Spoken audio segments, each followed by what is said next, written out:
नमस्कार मंडळी, शानदार मराठी रेसिपीमध्ये सर्व खवय्यांचे मनापासून स्वागत आहे। तर आज मी तुम्हाला महाराष्ट्राचा स्पेशल एक असा पदार्थ बनवून दाखवणार आहे। तुम्हाला तर कळलंच असेल फोटो पाहून। आज मी तुम्हाला कटवडा बनवून दाखवणार आहे, पण मुंबईच्या स्टाईलने कटवडा बनवून दाखवणार आहे। ह्याला उसळवडा सुद्धा बोललं जातं मुंबईमध्ये। मुंबईमध्ये बहुतेक ठिकाणी हा कटवडा टेस्टी होण्यासाठी आचारी लोक म्हणजेच की जिथे जिथे हा उसळवडा बनवला जातो तिथे एक मसाला वापरला जातो। तसं तर वाटण बनवतातच, नंतर मग ग्रेव्ही मध्ये एक मसाला वापरला जातो ज्याच्याने या उसळवड्याची टेस्ट एकदम अप्रतिम येते। व्हिडिओ शेवटपर्यंत पहा। आवडल्यास प्लीज लाईक आणि सबस्क्राइब करायला विसरू नका। उसळवडा म्हणजेच की कटवड्याचा आपल्याला वाटण बनवून घ्यायचं आहे। त्यासाठी आपल्याला मोठीशी कढाई घ्यायची आहे आणि त्याच्यामध्ये आपल्याला फक्त 2 ते 3 लहान चमचे तेल घ्यायचं आहे। पोहे खायच्या चमच्याने तेल घ्यायचं बरं का।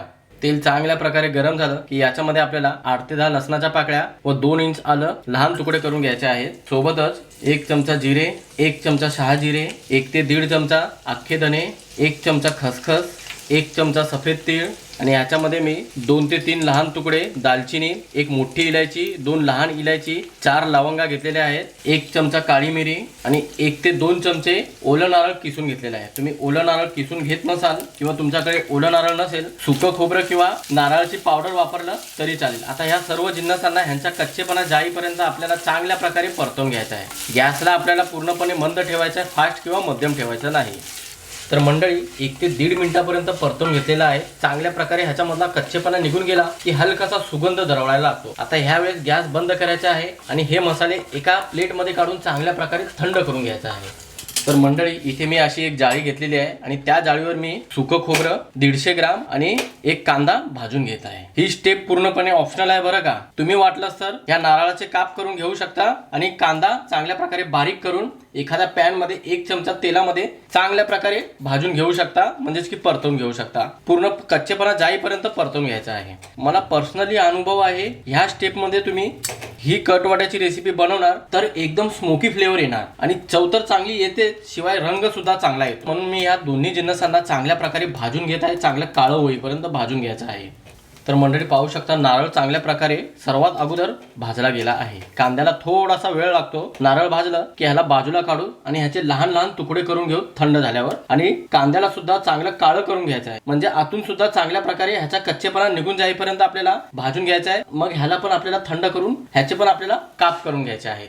तर मंडळी इथे लहानसं मिक्सरचं भांडं घ्यायचं आहे आणि त्याच्यामध्ये आपल्याला कट करून घ्यायचा आहे कांदा आणि खोबरं। असं लहान लहान स्लाइस मध्ये कट करून घेतलं तरी चालेल किंवा मोठाड मोठाड कट करून घेतलं तरी चालेल। मसाला सुद्धा चांगल्या प्रकारे थंड झालेला आहे। संपूर्ण मसाला या मिक्सरच्या भांड्यामध्ये काढायचा आहे आणि अगोदर आपल्याला याच्यामध्ये पाणी नाही वापरायचं आहे, एकदम बारीक करून घ्यायचं आहे शक्य असेल तितकं। मगच ह्याच्यामध्ये कमीत कमी पाण्याचा वापर करून चांगलं घट्टसर आपल्याला एकदम फाईन पेस्ट बनवून घ्यायची आहे याची। तर मंडळी पाहू शकता, अशी पेस्ट आपल्याला बनवून घ्यायची आहे संपूर्ण मसाल्याची। जितकं शक्य असेल तितकं एकदम बारीक वाटून घ्यायचं आहे। अशी फाईन पेस्ट तयार झाली की कटचा रिझल्ट एकदम परफेक्ट येतो। आता फटाफट आपण उसळ बनवायला घेऊ, म्हणजेच की कट बनवायला घेऊ। तर मंडळी आता ह्याच कढाईमध्ये आपल्याला कट बनवून घ्यायचा आहे। त्याच्यासाठी तेलाचा वापर जास्त लागेल। इथे मी 2 मोठ्या पळ्या तेल घेत आहे, म्हणजेच की पोहे खायच्या चमच्याने तुम्ही बघायला गेलं की 7 ते 8 चमचे तेल आहे बरं का। तुम्ही याच्यामध्ये थोडासा तुकडा बटरचा सुद्धा वापरू शकता, तुम्हाला आवडत असेल तर।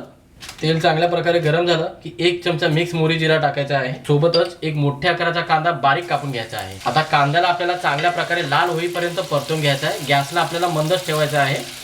तर मंडळी पाहू शकता, ह्या स्टेज पर्यंत आपल्याला कांदा लाल होऊ द्यायचा आहे। आता इथे फक्त आपल्याला 2 ते 3 पावडर मसाले पाहिजे। सर्वात अगोदर इथे आपल्याला पाव चमचा हळद पाहिजे रंग चांगला येण्यासाठी।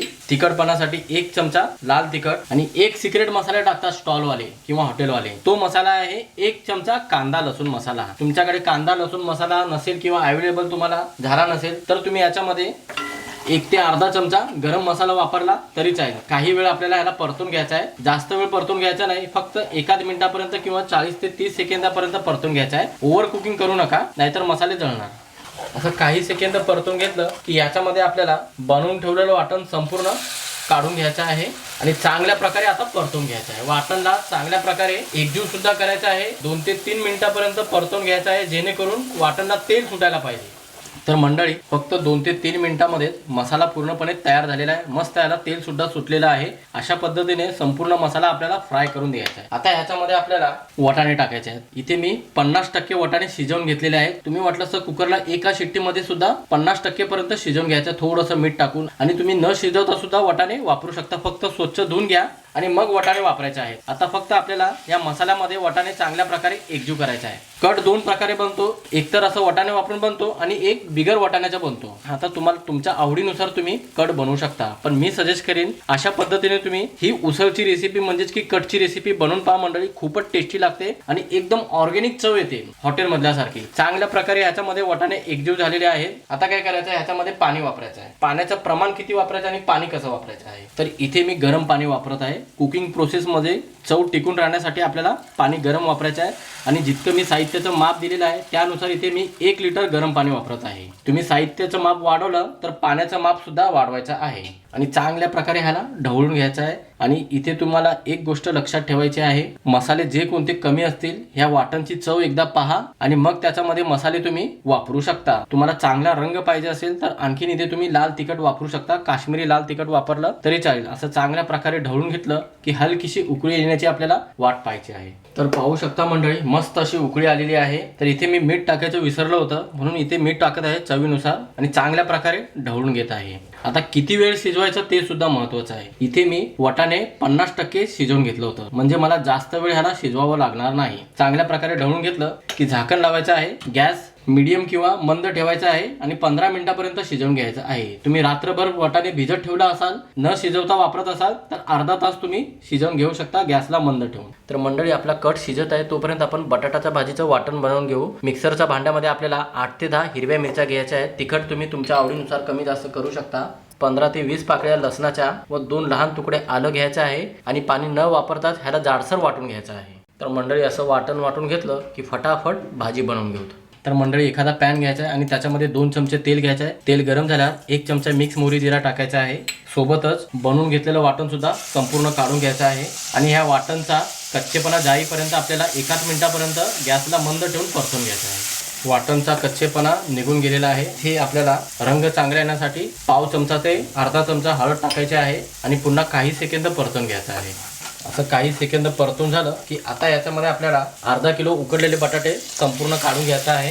चवीनुसार मीठ टाकायचं आहे आणि भरपूर प्रमाणामध्ये इथे कोथिंबीर टाकायचं आहे आणि चांगल्या प्रकारे बटाटे मसाल्यामध्ये एकजीव सुद्धा करायचा आहे आणि 2 ते 3 मिनिटापर्यंत परतून सुद्धा घ्यायचा आहे. तर मंडळी पाहू शकता पूर्णपणे बटाट्याची भाजी तयार झालेली आहे. तुम्ही एखाद्या मॅशरने याला मॅश करून सुद्धा घेऊ शकता भाजी एकजीव करत असताना. आणि चांगल्या प्रकारे अशी भाजी तयार झाली की एखाद्या प्लेटमध्ये काढून चांगल्या प्रकारे अगोदर थंड करून घ्या. आता इथे 15 मिनिटं सुद्धा झालेले, झाकण काढायचं आहे आणि पाहू शकता मंडळी काय मस्त दमदमीत उकळी येत आहे आणि बाजूने तेल पाहू शकता काय जबरदस्त सुटलेला आहे. रंग सुद्धा एकदम चांगला आलेला आहे. थोडीशी बारीक कापलेली कोथिंबीर टाकायची आहे आणि चांगल्या प्रकारे ढवळून घ्यायचं आहे. मस्तपैकी असा कट तयार झाला की भूक सुद्धा दुपटीने वाढते. आणि पाहू शकता कट आणि रंग सुद्धा किती सुरेख आलेला आहे. कट पूर्णपणे तयार झाला की आता याला आपल्याला बाजूला काढायचं आहे आणि फटाफट आपल्याला वडे बनवायला घ्यायचे आहे. तर मंडळी आपल्याला आता बेसनचं पीठ बनवायचं आहे. त्यासाठी एका मोठ्याशा भांड्यामध्ये इथे मी 200 ग्राम बेसन घेतलेलं आहे आणि चाळून घेतलेलं आहे बेसन. पीठ हलकं फुल येण्यासाठी, रंग चांगला येण्यासाठी इथे आपल्याला पाव चमचा हळद वापरायची आहे. फ्लेवर चांगला येण्यासाठी पाव चमचा हिंग वापरायचे आहे. आणि समोसासारखा फ्लेवर येण्यासाठी इथे आपल्याला 1 चमचा ओवा असं हाताने मॅश करून टाकायचा आहे. चवीनुसार मीठ टाकल्यावर या सर्व जिन्नसांना चांगल्या प्रकारे अगोदर बेसनमध्ये एकजीव करून घ्यायचा आहे. सर्व मसाले बेसनमध्ये चांगल्या प्रकारे एकजीव झालं की ह्याच्यामध्ये आपल्याला थोडं पाणी टाकून मीडियम कन्सिस्टन्सीचं बॅटर बनवायचं आहे. पण गाठ्या अजिबात पडायला नाही पाहिजे. गाठ्या म्हणजेच की गुठळ्या मोडत आपल्याला बॅटर चांगल्या प्रकारे एकदम गुळगुळीत तयार करून घ्यायचं आहे. तर मंडळी पाहू शकता असं आपल्याला एकदम गुळगुळीत आणि मीडियम कन्सिस्टन्सीमध्ये बॅटर तयार करून घ्यायचं आहे. बटाट्याची भाजी थंड झाली की त्याचे वडे बनवून घ्या. इथे मी अगोदरच वडे बनवून ठेवलेले आहेत बटाट्याची भाजी थंड झाल्यावर. आणि असे गोल गरगरीत वडे तयार करून घ्यायचे आहेत. आता हात खराब न करता तेलात वडे सोडण्याची पद्धत तुम्हाला दाखवतो. असं वडा अगोदर बेसनमध्ये टाकायचा आहे आणि चांगल्या प्रकारे कोटिंग करून घ्यायचं आहे. आणि नंतर एखाद्या चमच्याने असं उचलायचं आहे आणि लगेच वडा तळायला टाकायचा आहे. तर मंडळी इथे मी चांगल्या प्रकारे तेल अगोदरच गरम करून घेतलेलं आहे. तेल चांगल्या प्रकारे गरम झालं की गॅस आपल्याला मध्यम ठेवायचा आहे, जास्त मंदही नाही ठेवायचा आहे आणि जास्त फास्ट सुद्धा ठेवायचं नाही. आता एक एक करून ह्याच्यामध्ये आपल्याला असे वडे सोडायचे आहेत. म्हणजे काय होणार, बेसन सुद्धा जास्त लागणार नाही आणि गोल गरगरीत वडे सुद्धा तयार होणार आणि बेसनामध्ये हात खराब सुद्धा होणार नाही. असं चमचाच्या पद्धतीने तेलामध्ये वडे सोडायचे आहेत आणि चांगल्या प्रकारे मस्त सोनेरी रंग येईपर्यंत आपल्याला तळून घ्यायचा आहे उलटून पालटून. तर मंडळी पाहू शकता, उलटून पालटून मस्त सोनेरी रंग येईपर्यंत याला तळून घेतलेला आहे. कमी तेलामध्ये तळून घेतलेला आहे कारण की इथे मी सोडा वापरला नाही. तुम्ही सोडा वापरला असाल तर थोडंसं जास्त तेल टाकायचं, वडे बुडेल इतकं आपल्याला तेल वापरायचं आहे. अशा पद्धतीने मस्त कुरकुरीत वडे तयार झालेले आहेत. आता याला एका प्लेट मध्ये काढतो आणि अशाच पद्धतीने बाकीचे वडे सुद्धा तळून घेतो. तर मंडळी आता प्लेटिंग करून दाखवतो, म्हणजेच की गार्निशिंग करून दाखवतो. मस्त असं उसळचं कट घ्यायचं आहे आणि जितकं पातळ असेल हे कट तितकंच चवीला एकदम टेस्टी लागतो बरं का. असं कट टाकलं. आता याच्यामध्ये आपल्याला असे वडे ठेवायचे आहेत. वरतून बारीक कापलेला कांदा टाकायचा आहे, बारीक शेव टाकायचा. असं पूर्णपणे ऑप्शनल आहे. मुलांना आवडत असेल तर तुम्ही शेव वापरू शकता. वरतून आपल्याला बारीक कापलेली अशी कोथिंबीर टाकायची आहे. दिसायला जितकं सुंदर दिसतं तितकंच खाण्यासाठी एकदम चविष्ट झालेलं आहे. बघताच क्षणी तुमच्या तोंडाला नक्की पाणी सुटलं असेल. अशी वरतून मिरची ठेवायची, हिरवी गार मिरची ठेवायची तळलेली. तर मंडळी तुम्ही ह्याला पाव बरोबर खा किंवा चपाती बरोबर खा, टेस्टला एकदम बेस्ट लागते. तर मंडळी आजची ही रेसिपी कशी वाटली नक्की कळवा तुमची प्रतिक्रिया कमेंट बॉक्समध्ये. चला तर मंडळी अशाच नवीन रेसिपीसह पुन्हा एकदा भेटूया. धन्यवाद.